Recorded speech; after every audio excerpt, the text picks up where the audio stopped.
Hello, everybody. My name is Michael, and welcome back to Last to First. Preseason testing is upon us, and while it is good to have Formula One back, that means it is just about a week left until the season officially begins with the first race in Bahrain. And boy, I am ready for a new season, regardless of the outcome. I'm super excited to watch every race, every qualifying, everything about Formula One, and make tons of content. Super excited. So to kick off the start of the 2024 season, I wanted to go over preseason testing and take a look at a little day one recap.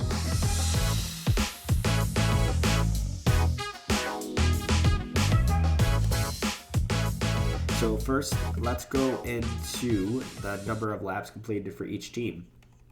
And wow, overall, it was pretty impressive. The reliability of these cars these days is pretty crazy. I know it's kind of to be expected given there wasn't a major rule change or engine change or anything like that. But they are mostly bulletproof, and it's pretty rare these days that we see a reliability problem. But we did still see a couple with the Williams that we'll get onto. But yeah, coming in at first for the most laps completed was actually Haas. And they did 148, and pretty impressive day for them in terms of number of laps completed. They definitely need it. I know they're focusing on what is going wrong with the tires, so hopefully that will help them in their effort to understand their car and understand their package since the United States Grand Prix last year. Coming at number 2 for number of laps completed is Red Bull at 143, and boy, what can we say about them other than they look ominous? Good reliability, good pace by the looks of it. Boy, oh boy, what do we have this year? We'll see. I don't know. But it's only testing, as they say. Coming in at number 3 is Ferrari with 133 laps completed. A pretty good showing from them today. Coming at number 4 is Aston with 131 laps completed for the day. And as you can see, it is quite close between most of the teams. Sauber coming in at 131 as well as Aston. McLaren just under at 130. And then from there we have Mercedes at 122, Alpine at 120, RB at 116. So, just between the top 9 teams there, only 39 or 32 laps difference for number of laps completed, which is pretty impressive these days. So, most teams getting a lot of laps completed under their belt for day one.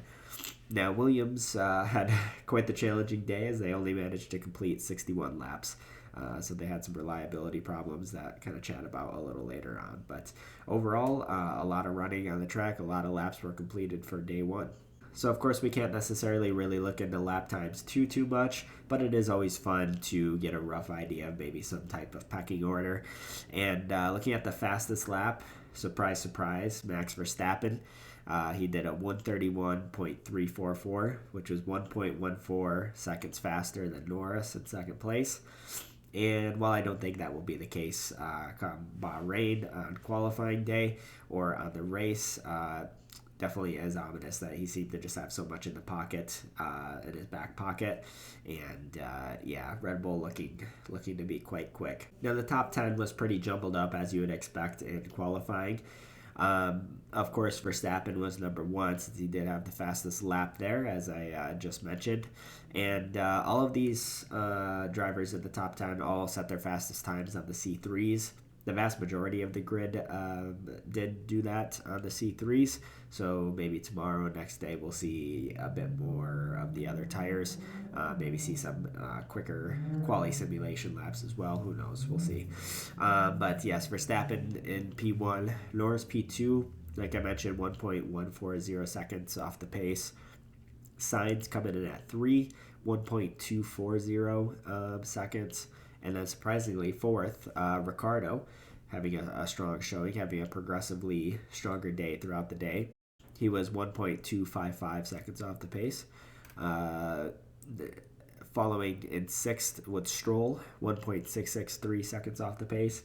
And as we continue to go down here, you can see in the gaps, this isn't what it's going to be by the end here. Obviously, every driver, every team is on a completely different fuel load, run plan, everything like that. But still interesting to look at. Gasly coming in at next, 1.739 seconds off the pace. Leclerc, 1.903 seconds off the pace. Eighth, Alonso, 2.041 seconds off the pace. Piastri in ninth, 2.314 seconds off the pace.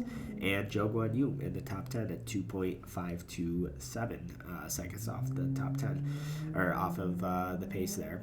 So that's our top 10 for day one overall.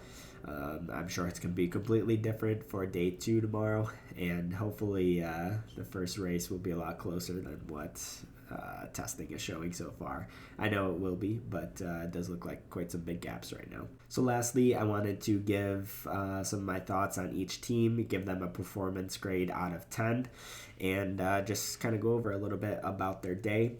Now, unfortunately, the time of testing wasn't exactly good for me here in the States. It happened at 2 a.m. my time for the morning session, 7 a.m. my time for the afternoon session. And, unfortunately, I've got a day job, so I wasn't able to watch all of the testing, unfortunately, but I did follow along throughout the day and try to get a rough idea of how everybody was doing. But I'm going to go in reverse championship order from last year's Constructors' Championship. So looking at Haas first, I'm giving them a 7.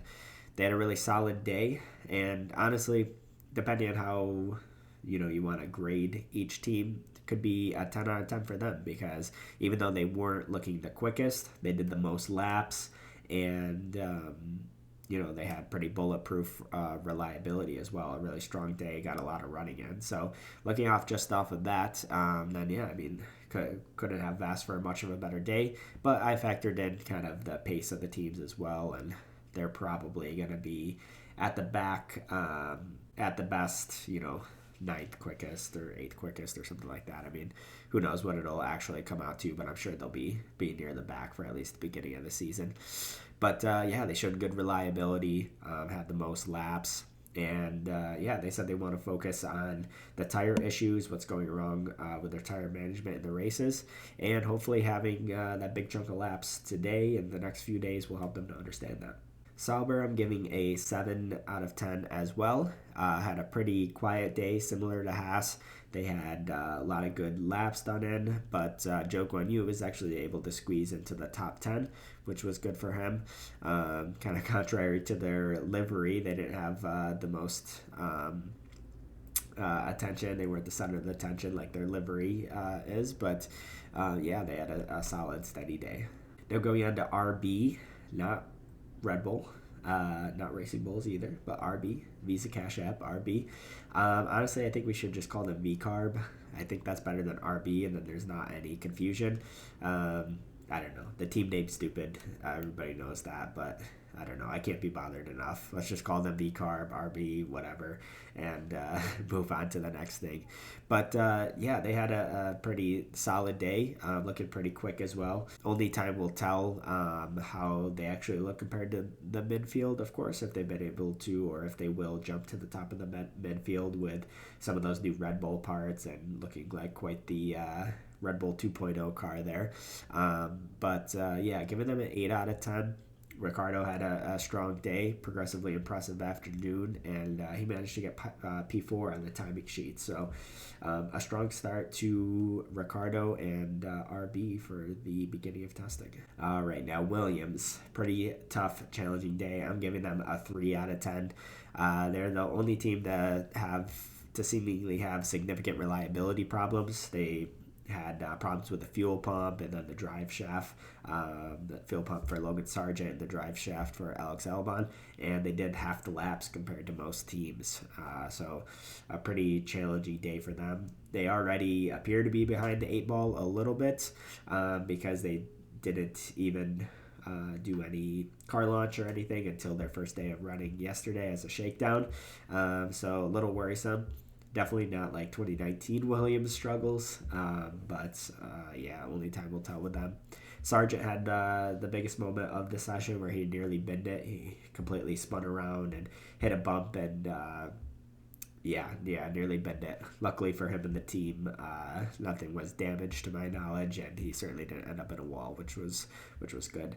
Hopefully for his sake, that's not going to dent his confidence any going into the rest of testing and into the first race of the weekend.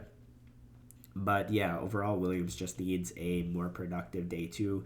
They need to get more laps under their belt, and they really need to get a hold of these reliability problems. Now with Alpine, I'm giving them a 7 out of 10. LP's plan so far this year seems to give off quiet optimism. I think they won't. They know they won't be the quickest, but I think they're starting to move in the right direction. They're just trying to hit their stride and yeah, make some slow but steady progress. I think they're focused on getting their head down and making improvements. They got in a steady amount of laps, and then Gasly found himself in the top 10 as well. So that was a good day overall for Alpine. Okay, on to Aston Martin, I'm giving an 8 out of 10. I honestly didn't hear too much about Aston Martin, so I don't really know too well how strong of a day that they had. But both drivers wound up in the top 10. They were top four in the number of laps completed. So they're at least showing good reliability and decent enough pace, at least from what we're given so far. I think it's not a question about whether they can build a good car to begin the season. It's really going to be about how they handle the setups and how they develop the car throughout the year. So I think time will really tell about Aston to see how they do as we get further more through the year to see if some of those questions have been answered regarding their development. Stroll had his mirror fly off, and Ricardo almost hit it, and then Hulkenberg ran it over and completely destroyed it. But that's of no real concern or problem. They didn't have any reliability issues, and they'll have that mirror situation fixed in no time. Now, McLaren is a team that I think everybody has been pretty excited for to see them start running just because of the big gains that they had last year and the hope that maybe they might be Red Bull's biggest challenger this year. They seem to be moving in a good direction, and they seem to have switched directions a while before the Ferrari and Mercedes did. So they seem to be a little ahead of the curve, or at least that's what people are hoping for, I think. But I'm giving them an 8 out of 10. Both the drivers were in the top 10. Norris had some issue with the floor, but they got him out again quickly. So I'm not sure. Maybe he got some gravel or rocks or something up in there that they just had to remove. Not too sure on that. But yeah, it'll be interesting to see if they make another big step or not. It doesn't look like they'll necessarily make the biggest step just because it wasn't a radical concept change. It looks like they're just growing off of what they had last year, which shouldn't be a problem since they were making steady progress last year. They do have a Red Bull inspired concept, but they still seem to be going down their own avenues and finding their own fruits of their labor. So we'll see. McLaren definitely one to watch out for throughout this year. Now on to Ferrari. I'm giving them a 9 out of 10. Once again, both drivers were in the top 10, and they had the third most laps completed. So at least so far, their reliability is looking better, which you can't always say about Ferrari. But so far, so good for their reliability and the amount of laps that they completed. It looks like they might be ahead of Mercedes, which you'd kind of expect. It looked like towards the end of last year that they were edging ahead of Mercedes, even though they lost out second in the Constructors' Championship. But they did switch concepts a bit earlier than Mercedes, and yeah, it looks like they might be slightly ahead of Mercedes. But then again, Mercedes said, according to Russell, that they weren't chasing any performance. They're just trying to understand this new concept. So we'll see. We'll see how it goes throughout day 2 and 3, how those two shake up. I think the big question is, has Ferrari been too conservative over the winter break? You see Red Bull were trendsetters last year, obviously, and now they seem to have gone down another different path. And yeah, they're probably going to make some big gains. While Ferrari just seemed to do a small evolution of their car last year. They didn't make any massive changes. So the big question is that too conservative? Will it be enough? we'll see. We'll see. So Mercedes, I'm giving it 8 out of 10. They had a very quiet day, just Russell in the car. And I should have mentioned it was just Verstappen and the Red Bull. All the other teams had both drivers throughout the day. But like I mentioned, Russell was saying they didn't really chase performance. They just focused on their run plan and working out their brand new concept. They had a decent number of laps, not the most, but certainly not the least. So, of course, every single team is trying to understand their new concept and work out the new setups and everything like that. But I think Mercedes in particular really needs to focus on just dialing in the absolute basics. They need to really understand this new concept and really figure out how they can get the most of it, because they've really struggled the past couple of years, and this is going to be a really important year for Mercedes, because if they struggle again this year or just don't have more of a steady year and just kind of fall behind a bit, then there's going to be a lot of questions asked. And I mean, of course, Hamilton has already ditched them for 2025. I don't know if he saw something that he didn't like or what's going on with all that. But yeah, very, very important year for Mercedes. And of course, Red Bull, I've got to give a 10 out of 10 to them. I mean, they looked the quickest. They had the second most laps completed. Absolute bulletproof reliability, even though they seemingly have made some pretty aggressive changes to their concept. It doesn't seem to have thrown them off at all. It seems like they are just moving the goalposts further and further. They really weren't able to develop their car much last year, and it seems like that's been it's all culminated into this new car for the RB20. And honestly, I'm not too surprised to see quite a change. I mean, kind of thinking about it, if they weren't developing their car much last year, at least on track, they certainly were behind the scenes. And normally teams would have maybe smaller upgrades throughout the year. However, if Red Bull basically didn't do anything for half a year, then there's going to be a big change and a big difference. So, if they were developing their car on track throughout the year last year, maybe we would have seen more of a progression to what we have. But since they didn't, it seems like quite the big jump. But either way, it doesn't seem to have thrown them off so far with this new concept change, and they look more ominous than ever.